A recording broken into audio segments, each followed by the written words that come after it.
Diksha Gaur. Welcome to my channel, my NCERT and engineering classes. Today we are going to start chapter 7, exercise 7.1, class 6. Question number 1. Write the fraction representing the shaded portion. अब हमें कुछ figure दिए हैं और उनमें हमें बताना है कि कितने रीजन में शेडेड है और टोटल रीजन कितने हैं। तो आपने मेरी इंट्रोडक्शन की वीडियो देखी होगी, उसमें मैंने बताया था कि फ्रैक्शन हम कैसे लिखते हैं, फ्रैक्शन क्या होता है, उसे कैसे रिप्रेजेंट करते हैं, उसे कैसे फाइंड आउट करते हैं, कैसे डिनोमिनेटर में कौन सी टर्म आती है और न्यूमरेटर में कौन सी टर्म आती है, ये सब मैंने आपको इंट्रोडक्शन वीडियो में एक्सप्लेन करा था। तो अब ये हमारे पास एक फिगर है जो कि ट्रायंगल जैसा शो कर रहा है हमें। अब हमें बोला क्या है इसमें, right the fraction representing the shaded portion. हमें इस ट्रायंगल का फ्रैक्शन निकालना है और जिस भी रीजन में शेडेड है उसे अलग कैलकुलेट करना है। तो कैसे, देखो ये हमारा फ्रैक्शन है। मैंने आपको सिखाया था कि ये लाइन क्या शो करती है, फ्रैक्शन। ऊपर हम लिखते हैं n मतलब न्यूमरेटर, नीचे हम लिखते हैं d मतलब डिनोमिनेटर। मैंने आपको इंट्रोडक्शन में ये भी कहा था कि इसे हम याद कैसे करेंगे, d मतलब डाउन तो नीचे लिखेंगे हम, मतलब d मतलब डिनोमिनेटर हमारा नीचे आएगा। अब डिनोमिनेटर कैसे फाइंड करते हैं, अब इस ट्रायंगल में कितने पोर्शन हैं, ये जो पोर्शन है ना, पोर्शन मतलब पार्ट, कितने हिस्से, एक ट्रायंगल के हमने कितने पार्ट करे हैं। तो इस ट्रायंगल में कितने पोर्शन हैं हमें वो देखने हैं। पहले तो 1 2 3 4, तो हमारा डिनोमिनेटर मतलब d में क्या आ जाएगा, 4। ओके, अब हमें इस क्वेश्चन में बोला है शेडेड पोर्शन को लिखना है, शेडेड पोर्शन हमें बताने हैं। तो अब शेडेड पोर्शन कितने हैं हमारे, ये 1 2 3 जो मैंने डिनोमिनेटर के लिए कैलकुलेट करे थे वो मैं अभी मिटाती हूँ। अब शेडेड पोर्शन कितना है, 1 और 2 मतलब 2। तो इस ट्रायंगल का या फिर ये कहो कि फर्स्ट वाले पार्ट का फ्रैक्शन क्या आया है, 2/4। अब मैंने इसमें आपको इंट्रोडक्शन के वीडियो में एक पार्ट, मतलब इंट्रोडक्शन के जो मैं बहुत सारे पार्ट बताती हूँ उसमें एक पार्ट था हमारा सिंपलेस्ट फॉर्म या सिंपलेस्ट टर्म का। तो वो ये था कि हम इसे सिंपल फॉर्म में कैसे लिखेंगे, तो इसको आगे कट करके। बट हमें इस क्वेश्चन में पूछा नहीं है कि जो फ्रैक्शन आता है उसे आप सिंपलेस्ट फॉर्म में लिखो, हमें ऐसा तो कुछ भी नहीं कहा है। इसलिए हम 2/4 को आगे कट नहीं करेंगे। कट करना मतलब फ्रैक्शन को सिंपलेस्ट फॉर्म में लेके आना। तो हमें नहीं कहा है तो हम 2/4 को आगे सिंपलेस्ट फॉर्म में लेके नहीं आएंगे। अब हम क्वेश्चन नंबर 2 पे आते हैं। सेम फ्रैक्शन निकालते हैं हम, यहाँ फ्रैक्शन की डिवीजन लाइन बनाते हैं। अब हम कैलकुलेट करते हैं 1 2 3 4 5 6 7 8 9, मतलब हमारे पास d क्या आ गया, 9। अब हमें क्या बोला, शेडेड पार्ट, तो शेडेड पार्ट कितने अपने, 1 2 3 4 5 6 7 8। तो इसका आंसर क्या आ गया, 8/9। ओके, अब थर्ड वाला पार्ट सेम, 1 2 3 4 5 6 7 8। शेडेड क्या है, 1 2 3 4। Next 1 2 3 4 shaded 1। ठीक है, अब फिफ्थ वाले पार्ट पे आते हैं हम, 1 2 3 4 5 6 7।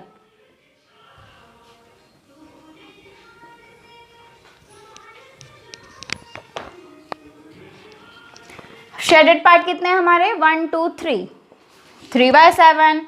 अब हम 6 पे आते हैं, 1 2 3 4 5 6 7 8 9 10 11 12। शेडेड कितने हैं, 1 2 3। सेवंथ 1 2 3 4 5 6 7 8 9 10। अब देखो इस केस में सारे के सारे ही जो हमारे पास सिंबल हैं वो या फिर जो ड्राइंग है वो सारी के सारी ही शेडेड है, मतलब कलर है। तो यहाँ पे 10/10 आएगा। ओके, अब इसमें क्या करना है हमें, 1 सेम, सब में सेम प्रोसेस है, 1 2 3 4 5 6 7 8 9। शेडेड निकालते हैं, 1 2 3 4। बस इसमें ये फंडा क्लियर होना चाहिए कि n कहाँ लिखना है, d कहाँ लिखना है। सेकंड, n होता क्या है, d होता क्या है। थर्ड, शेडेड पार्ट को n बोलते हैं या d बोलते हैं। बस इतना ही करना है। तो मैं एक बार फिर से यहाँ पे आपको समझा दूँ। n मतलब होता है न्यूमरेटर, d मतलब होता है डिनोमिनेटर। अब देखो इसे लिखते कैसे हैं हम।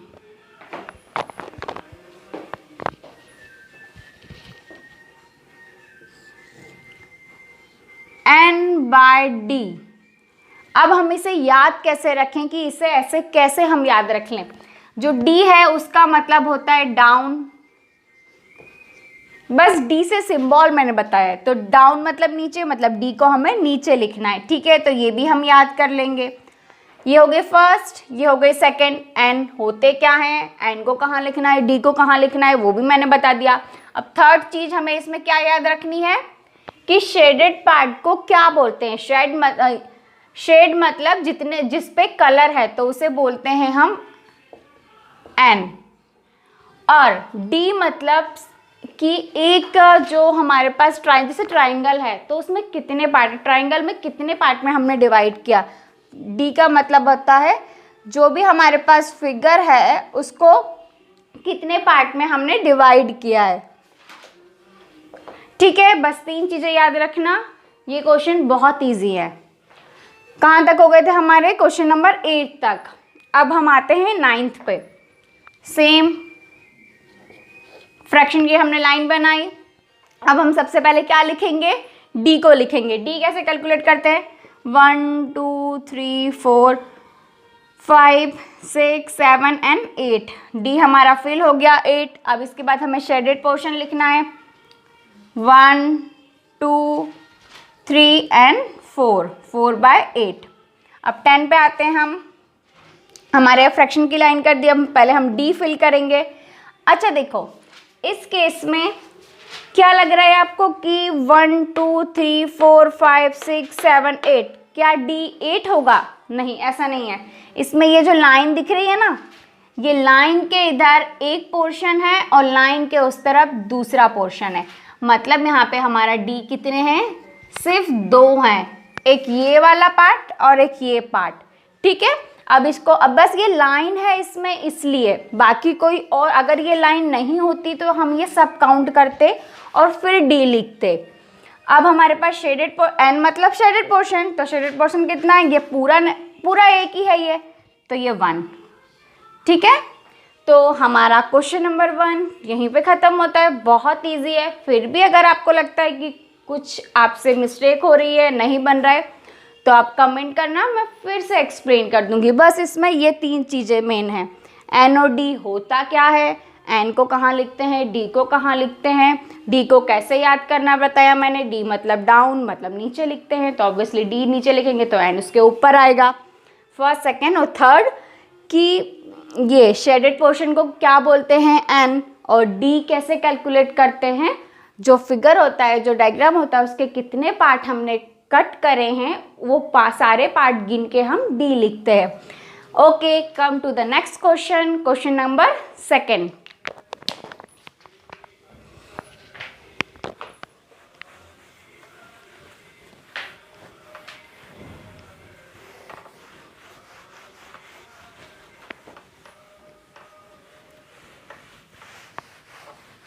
The part according to the given fraction. अब हमें इस क्वेश्चन में कलर करना है, बच्चों की तरह कलर कर रहा है। कैसे, according to the given portion, given fraction. मतलब जो हमें फ्रैक्शन दिया है 1/6, 1/4, 1/3, 3/4 एंड 4/9, जो हमें दिए हैं उसके अकॉर्डिंग हमें कलर करना है। तो बहुत ही सिंपल है ये। क्या लिखा हुआ है, 1/6। अब 1 मतलब n, 6 मतलब d। अब मैंने अभी फर्स्ट क्वेश्चन में यहाँ लिखा था एस इज रिप्रेजेंट या एस एरो, ऐसा कुछ लिखा था मैंने n, तो इसका मतलब होता है एस इज रिप्रेजेंट या एस का मतलब n। तो n क्या होता है वो भी मैंने बताया था। एस मतलब कलर हमें कितने पार्ट, एस मतलब शेडेड, एस कितने कलर कितने पार्ट में हमें करना है, एक पार्ट में, तो कोई भी एक पार्ट में आप कलर कर दो, फिट हो गया। 1 2 3 4 5 6 डी हमारा 6 है, 1 एक में कलर है, डन। ठीक है, 1/6 कैसे देखेंगे हम, ऊपर जो है वो एन है, एन मतलब उस पार्ट में हमें शेड करना है, कलर करना है, हमने कर दिया, डन हो गया। सेकंड क्या है, 1/4, 1 2 3 4 ये डी है हमारा, एन बाय डी, डी से तो हमें कोई मतलब है नहीं, वो तो सिर्फ नंबर ऑफ पोर्शन है, ये हमने नंबर ऑफ पार्ट में डिवाइड करा है, हमें सिर्फ एन से मतलब है, किसी भी एक में कलर कर दो, हो गया। थर्ड क्या है हमारा, अच्छा एक मिनट, हाँ मैंने यहाँ नंबर नहीं लिखे हैं, second, third, fourth and last fifth. Third क्या है, 1/3, सब सेम है, 1 नहीं, आगे 3 और 4 भी हैं, किसी भी एक में कलर कर दो, एन बाय डी, हो गया। कोई ज़रूरी नहीं है कि इसी पोर्शन में कलर करना है, इसमें करना है, या इसमें करना है, सिर्फ हमें नंबर ऑफ पोर्शन याद रखना है कि कितना हमारा एन है, 1 है तो एक जगह करो, 2 है तो 2 जगह करो, बाकी करने किसी भी पार्ट में है, कोई फिक्स नहीं होता है। अब ये क्या है, 3 क्या है हमारा एन, 4 क्या है हमारा डी, आप कोई भी 3 पार्ट में कलर कर दो, 1 2 3, ओके।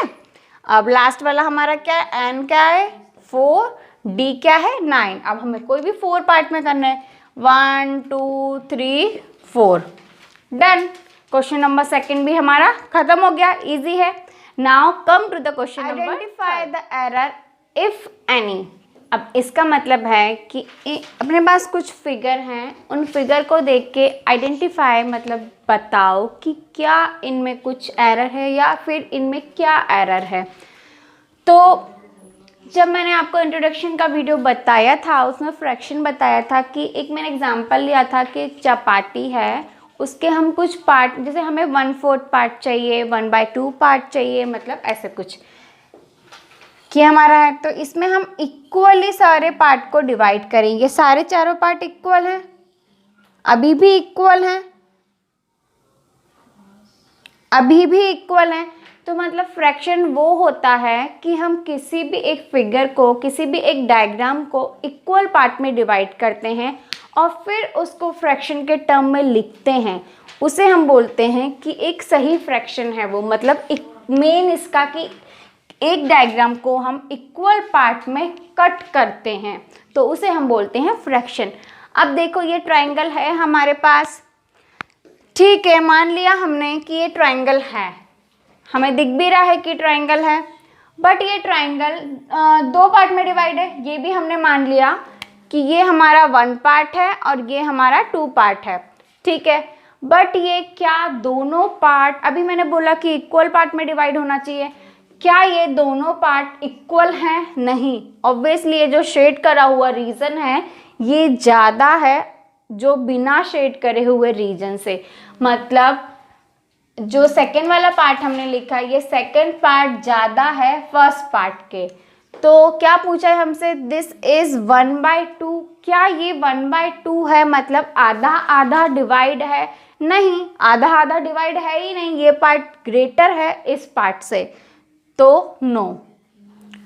अब हम इस पे आते हैं, सेम ये हम एक रेक्टेंगुलर लग रहा है, ठीक है, हमने मान लिया कि ये रेक्टेंगुलर है। अब हम इसमें पार्ट देखते हैं, 1 2 3 4, ठीक है, ये भी हमने मान लिया कि ये 4 पार्ट हैं इसमें, ठीक है, 1 शेड है, ये भी हमने मान लिया।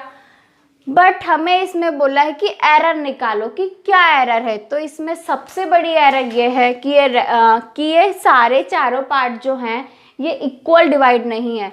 ये जो 1 पार्ट है ना, ये 2 के इक्वल है ही नहीं, क्या 4 के इक्वल है ही नहीं, हमें तो चारों पार्ट जो है वो इक्वल होने चाहिए जब भी वो फ्रैक्शन होगा, तो इसका आंसर भी क्या आ जाएगा, नो।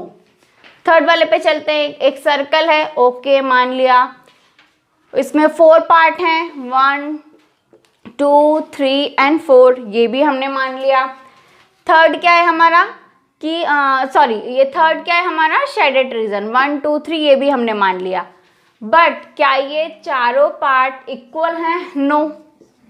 अच्छा, ये तो मैं आपको एक्सप्लेन कर रही हूँ, इसलिए ये सारी कंडीशन गिनवा रही हूँ कि हाँ एक पार्ट में शेड है, टोटल नंबर ऑफ पार्ट 2 हैं, इसलिए मैं आपको एक्सप्लेन कर रही हूँ, इसलिए ये सब समझा रही हूँ। जब आप ये सब समझ जाओगे फिर खुद से क्वेश्चन सॉल्व करोगे तो आपको ये सारी कंडीशन निकालने की ज़रूरत है ही नहीं, क्योंकि फर्स्ट रूल जो लगता है वो ये है कि सारे पार्ट इक्वल होने चाहिए। यहाँ हमें दिख ही नहीं रहा है कि ये इक्वल है, मतलब रूल लगाने का या चेक की कंडीशन लगाने की ज़रूरत ही नहीं है, डायरेक्ट क्रॉस कर दो कि नहीं है इक्वल। यहाँ भी हमें दिख ही रहा है तो ये भी इक्वल नहीं है, हमें सेकंड कंडीशन या सारे रूल चेक करने की ज़रूरत है ही नहीं, डायरेक्ट काट दो, नो लिख दो।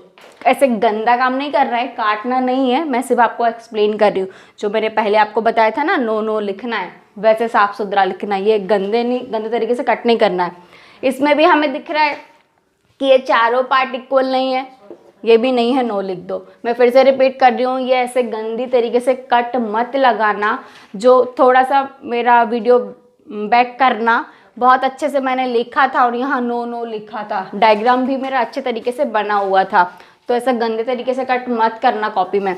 ये सिर्फ एक्सप्लेन करने के लिए मैंने करा है। तो ऐसे लगाना, जब आप सीख जाओगे कि कैसे हम कैलकुलेट करते हैं, कैसे एरर निकालते हैं, आइडेंटिफाई करते हैं, तो डायरेक्ट हम देख के ही समझ जाते हैं। Okay, come to the question number 4। क्या है हमारा question number 4? What fraction of a day is 8 hour. अब हमें एक दिन का फ्रैक्शन निकालना है 8 आवर से कैलकुलेट करके। अब अच्छा, एक दिन है ये हमने कैसे जाना? आ डे लिखा है, आ डे मतलब एक दिन। अच्छा, तो हमारे पास एक दिन में मतलब सिंस पर डे, या फिर पर डे नहीं, आ डे मतलब 1 डे। 1 डे में कितने आवर होते हैं हमारे पास, कितने घंटे होते हैं?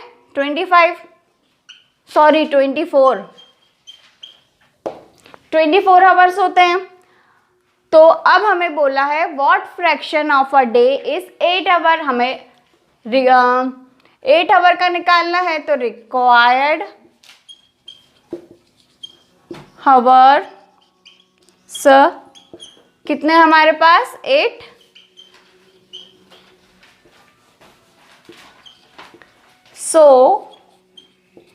क्या कर देंगे हम? 8/24, वाई एन बाई डी। यहाँ पर एन बाई डी निकालना थोड़ा मुश्किल है, यहाँ पे हमारा ये हो जाएगा डी और ये हो जाएगा एन, मतलब 24 और 8।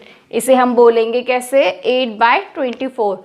तो the fraction of a day is 8 our is 8/24। Okay, अब हम question number 5 to 11, I think 11 है, 5 to 11 नेक्स्ट वीडियो में सॉल्व करेंगे।